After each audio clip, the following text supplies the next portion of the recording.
బ్రెయిన్‌లో ప్రాబ్లమ్ ఉన్నప్పుడు ఆ ప్రాబ్లమ్ వల్ల మనకు ఆపోజిట్ సైడ్ అనేది ఫిట్స్ వస్తుంటాయి. సో, దీనికి సర్టెన్ రకాల టాబ్లెట్స్, మెడికేషన్స్ వర్క్ చేస్తాయి.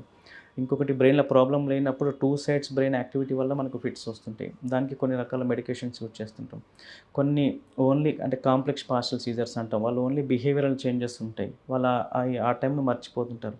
సో, వాటికి సర్టెన్ రకమైన మెడికేషన్స్ అనేవి యూజ్ చేస్తాం. ఓకే. సో, ఎప్పుడు గూడా మనము ట్రీట్మెంట్ అనేది ఒకసారి స్టార్ట్ చేసిన తర్వాత కంట్రోల్ అవుతుందా లేదా చూసుకొని, ఒకవేళ దాన్ని బట్టి డోసెస్ అడ్జస్ట్ చేస్తూ, తర్వాత అవసరమైతే ఇంకా కొన్ని టాబ్లెట్స్ యాడ్ చేస్తూ ఫిట్స్ అనేది కంట్రోల్ చేయాలి. ఫిట్స్ వచ్చినప్పుడు మెయిన్‌గా మనం ఎలా ఐడెంటిఫై చేస్తాం? దానికి మెయిన్‌గా బ్రెయిన్ స్కాన్ తీపిస్తాం. అంటే దానికి బ్రెయిన్ స్కాన్ వల్ల అంటే బ్రెయిన్‌లో ప్రాబ్లమ్ వల్ల రావచ్చు. లేదంటే బాడీలో ఉన్నటువంటి బ్లడ్‌లో ఏదైనా చేంజెస్ వల్ల కూడా ఫిట్స్ రావచ్చు. కొంతమందికి సడెన్‌గా గ్లూకోజ్ తగ్గిపోతది. లో గ్లూకోజ్ అయిపోతది. తర్వాత సోడియం లెవెల్స్ బాగా తగ్గిపోతది. సో